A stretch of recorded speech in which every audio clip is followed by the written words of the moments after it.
Hai guys, datang lagi di sesi BMTQ Bring Me The Questions di mana para viewers bertanya dan saya menjawab. Kalian yang mau nanya langsung aja ya ke deskripsi, ada di GitHub. Kalian raise new issue, kalau saya bisa jawab, saya jawab. Nah sekarang kita ada pertanyaan nih dari Januarsya 901. Wah dia lahir di tahun 1901 ya teman-teman, tua sekali. Butuh saran tempat konsultasi aman untuk ide proyek. Halo saya mahasiswa semester 2. Semester 2 udah punya ide project. Semester 2 gue dulu main mulu kerja deh. Dan saat ini punya ide project yang ingin saya kembangkan. Saya butuh tempat atau orang untuk diajak konsultasi. Tapi saya khawatir ide saya diambil kalau cerita ke orang yang salah. Selain orang terdekat yang bisa dipercaya, adakah saran kemana bisa konsultasi dengan aman? Misalnya mentor, komunitas, platform tertentu yang menghargai privasi ide. Terima kasih sebelumnya atas bantuannya. Terima kasih pertanyaannya Januarsya. Saya jadi bisa buat video ini. Saya jadi punya VOD, nggak cuma live doang.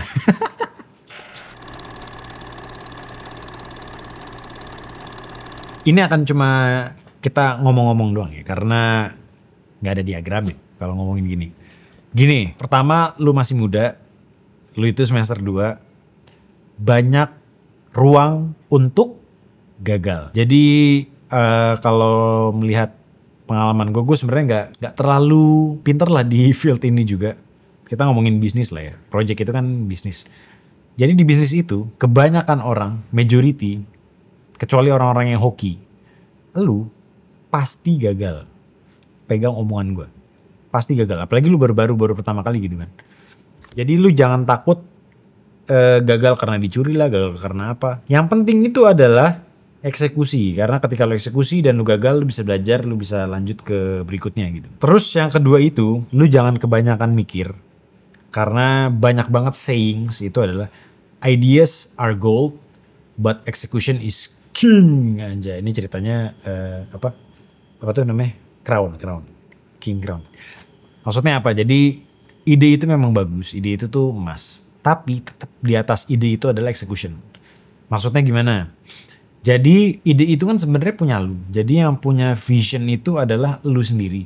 Yang kebayang eksekusinya gimana itu adalah lu sendiri. Kalau gue jadi lu, gue gak akan worry bahwa ide ini akan dicuri sama orang lain. Karena kebanyakan orang-orang itu kalau dengerin ide, nggak ada nyuri ide itu biasanya. Kayak, wih idenya bagus, gue kerjain sendiri. Menurut gue itu jarang. Karena kebanyakan responnya itu adalah, wih ada ide baru, tapi masa bisa sih? Nah kayak gitu-gitu.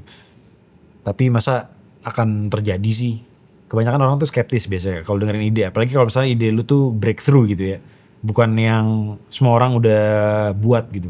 Kalau idenya semua orang udah buat pun, mereka pun biasanya skeptis karena lah ini kan idenya udah ada, ngapain lu buat, biasanya kayak gitu. Jadi itu execution king, dan biasanya orang-orang itu nggak akan bisa ada yang mengeksekusi sebagus lu.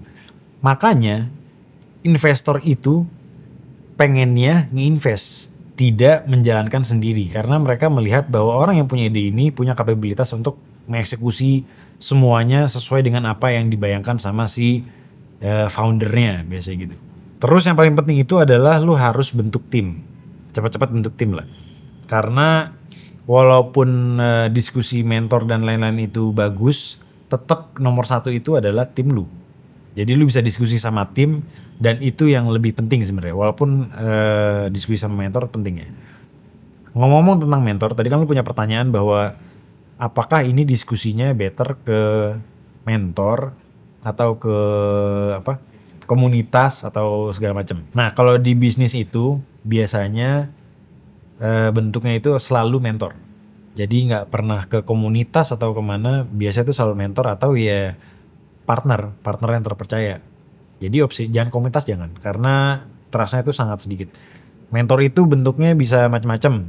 Biasanya kalau CEO gue itu awalnya mentornya dari bokapnya sendiri. Terus kayak bokapnya punya temen gitu jadiin mentor juga. Mentor gak harus satu ya BTW, bisa banyak. Terus kayak si Theo si Void FNC itu. Dia tuh mentornya kalau gak salah bapaknya sendiri juga. Atau kalau misalkan lu gak punya kayak gitu, makanya gue bilang bentuk tim. Nah timnya itu harus nutupin kekurangan yang lain-lain lah. Misalkan ada tim yang ada orang yang koneksinya bagus. Koneksinya bagus means biasanya dia punya mentor yang bagus. Jadi lu di tim lu ada yang mentor bagus. Ada di tim lu yang eksekusinya bagus, ada di tim lu yang ngomongnya bagus, jadi sales and marketingnya bagus. Jadi timnya jangan cuma programming doang. Kalau tim lu cuma programmer doang, payah. Jadi harus nutupin kekurangan satu sama lain lah. Sama kayak di tempat gue ini, itu bener-bener nutupin satu sama lain. CFO gue itu dia yang punya visioner, yang punya vision tuh sebenarnya dia. Gue execution. Gue tidak punya vision, tidak punya apa. Gue man of execution lah. Sales ada 2, cuma yang satu beda cabang tapi. CEO gue itu dia koneksinya bagus. CMO gue itu human relationnya lebih bagus. Jadi lebih berat di sales sebenarnya kalau untuk di tim gue ini ya. Dan itu nggak selalu buruk juga. Oh, CMO gue sama ininya bagus sih, karena dia kan ngebawahin operation juga. Nah dia operationnya itu kayak nyatetnya itu rapi banget. Semuanya tuh dia inget somehow, gue juga bingung. Oke, dari panjang-panjang gue itu sebenarnya kesimpulannya dibandingin lu diskusi ke siapa gitu, lebih penting lu buat tim dulu.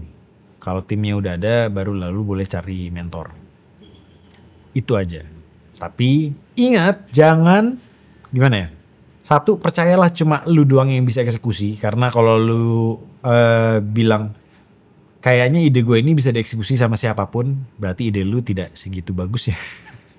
Sebenarnya. Karena kalau misalkan ini ide bagus nih, orang lain mungkin bisa ngerjain, tapi nggak akan ada yang bisa ngerjain sebagus gue. Mindsetnya harus kayak gitu ya. Sama yang kedua adalah yakini bahwa bisnis lu pasti gagal. Set low expectation, karena lu baru semester 2 juga, room untuk belajar tuh banyak banget.